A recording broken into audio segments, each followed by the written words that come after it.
Ada kisah dari Halmahera, namanya Anas. Beliau usia 14 tahun dikirim ke Gontor di Jawa. Tujuannya agar dalam waktu 10 tahun ke depan beliau kembali sudah menjadi ustadz. Ayahnya siapkan 9 hektar tanah di Halmahera. Ya, Bapak sekalian, sesampainya di Gontor, Anas ini ada kebiasaan baru. Dia sering pipis. Lihat, awal mulanya pipis, bolak-balik ke kamar mandi, pipis terus. Awalnya mungkin dia mengira perubahan cuaca, ternyata bukan. Selain pipis, dia ada ritual lain, yaitu onani. Muslim. Jadi orang tidak ada yang tahu ketika dia bolak-balik kamar mandi, ternyata selain pipis juga dia onani. Ya. 7 tahun kemudian, waktu berlalu, hafalan Anas ini tumpul. Dosa jinnah membuat otak kita rontok. Bapak sekalian, maka kemudian dia di drop out dari Gontor dengan penyakitnya. Dia mengatakan, jazakallahu khair, orang lain sudah jadi ustadz, saya masih gitu-gitu aja. Akhirnya cita-cita beliau masih berlanjut, beliau pindah ke Lipia di Jakarta. 2 tahun kemudian dia pukul dosennya, berantem dengan dosennya, emosinya tidak stabil. Berapa Pak? 14 ditambah 7 berapa? 21 ditambah 2? 23. Lihat ya, timeline kehidupan Bapak. Usia 35, berarti berapa tahun kemudian? Ya, usia 35, dia ikut training seperti ini persis. Dan setelah selesai training, dia duduk di hadapan saya, dia berdiri di hadapan saya, dia mengatakan, "Ustadz, saya seorang penjina." Baik, apa yang bisa saya lakukan? Saya mau tobat. Tolong saya bagaimana? Saya sudah letih. Itu kalimat yang diucapkan. Gentleman. Ya. Lalu saya mengapresiasi keberanian dia dan saya mengatakan nikahlah. 6 bulan kemudian, masih pada usia berapa? 35. Dia datang ke rumah rehab di pusat di Cibubur, terapi intensif, dan dia mengatakan, "Ustaz, saya sudah menikah dengan tim rehab hati." Alhamdulillah, saya bilang. Tapi kenapa datang ke sini kalau sudah menikah? Sana, jalan-jalan, bulan madu. Beliau bilang, istri saya menyuruh saya ke sini dulu sebelum mendatangi dia. Ada apa lagi? Beliau mengatakan, saya punya penyakit ejakulasi dini, Ustaz. Oh baiklah.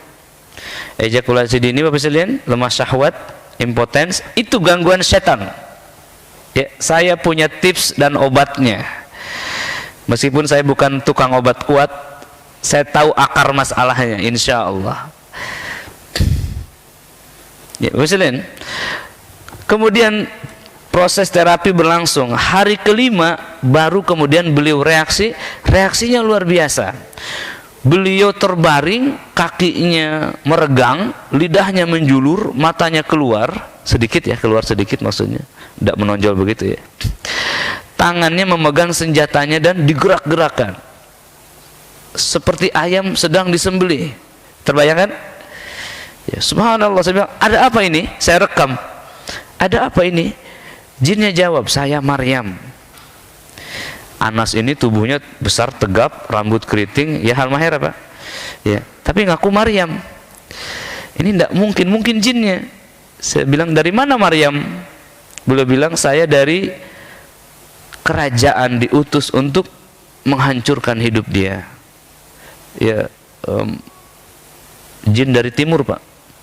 Ya, bukan jin dari Sukabumi, ya. Bukan jin Sundanis nih. Kerang-kerang kalau dari sana, bisa robek-robek baju kita kalau dari sana. Kalau jin dari Pulau Jawa, cincai lah. Mereka sopan-sopan. Apa yang terjadi Bapak sekalian? Saya bangunkan dia dan saya mengatakan, Anas, ada apa? Kenapa dia mengatakan saya dikirim dari kerajaan untuk menghancurkan kamu? Iya Ustaz, ayah saya sudah tidak mengikuti tradisi kakek saya. Apa tradisinya? Melempar ayam ke danau, di sebuah danau di Halmahera. Ayam apa? Ayam putih. Untuk apa? Persembahan.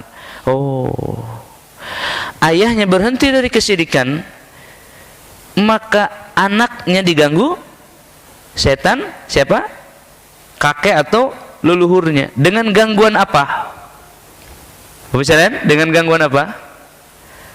Gejolak syahwat yang menggelora sejak remaja, yang mengakibatkan dia melakukan dosa, yang merontokkan kecerdasannya.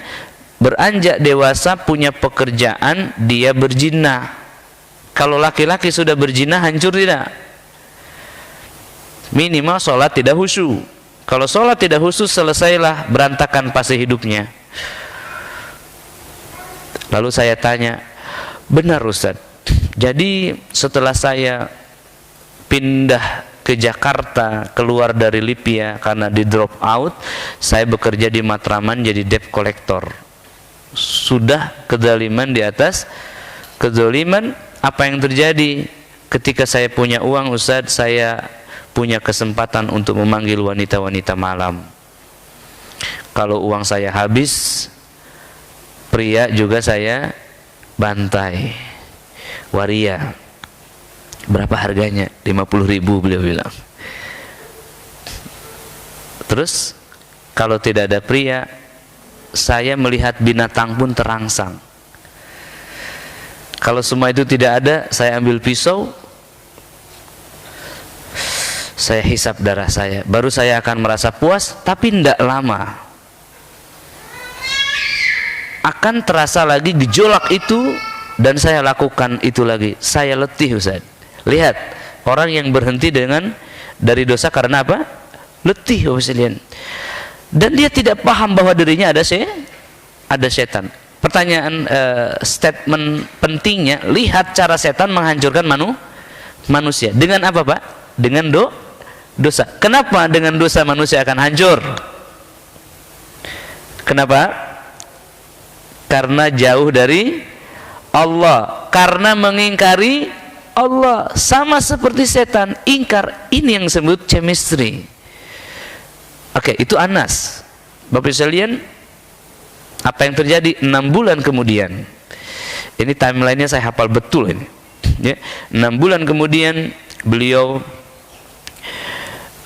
ada acara di Tower ISQ, bukan yang kemarin, yang beberapa tahun silam. Kemudian ada seorang laki-laki dengan gamis putih menggandeng seorang wanita berhijab, kepalanya botak. Saya bilang, ini siapa? Kok ada laki-laki ke sini? Ini kan acara muslimah. Dia bilang, Ustaz kenal saya enggak? Siapa ini? Iya, Ustaz dari mana? Jenggotnya udah panjang. Kemudian saya bilang, ini saya Anas Ustaz, saya Anas. Oh iya Anas, apa kabar? Dia bilang, baik Ustaz, istri saya sudah hamil 3 bulan. Luar biasa enggak? Luar biasa perubahannya. Hari ini sedang ramai dakwah tauhid di mana? Di Halmahera. Beliaulah fasilitatornya. Ramai sekarang, sudah terbuka beberapa rumah rehab di Maluku, beliaulah fasilitatornya. Beliau yang menghadirkan tim kami ke sana. Nah, Bapak Ibu sekalian, lihat poin-poin penting daripada apa ini yang saya bahas di sini.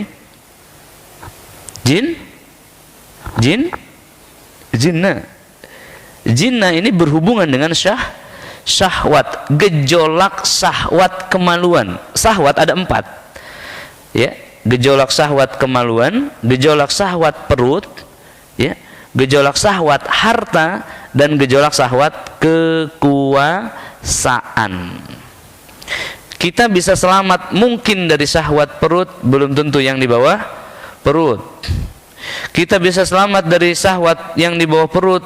Level berikutnya adalah godaan harta. Kita selamat dengan godaan harta. Level berikutnya adalah godaan kekuasaan. Itu yang disebut nafsu, syahwat. Setan masuk melalui pintu-pintu syahwat ini. Oh, saya mah enggak Ustaz, sudah nikah, tapi saya senantiasa bertengkar dengan suami. Syahwat apa? Syahwat apa itu? Syahwat kekuasaan. Ingin menguasai suami, ingin menguasai suami, ingin memimpin suami. Padahal wanita tugasnya bukan memimpin suami, tetapi melahirkan pemimpin masa depan. Lihat bagaimana setan membalikan keadaan, menyelisihi. Ya, Bapak sekalian, kita bukan kemudian pulang ke rumah lalu bertengkar saling menyalahkan ya, tapi kemudian kita melihat karakter-karakter setan agar kita bisa mengalahkannya.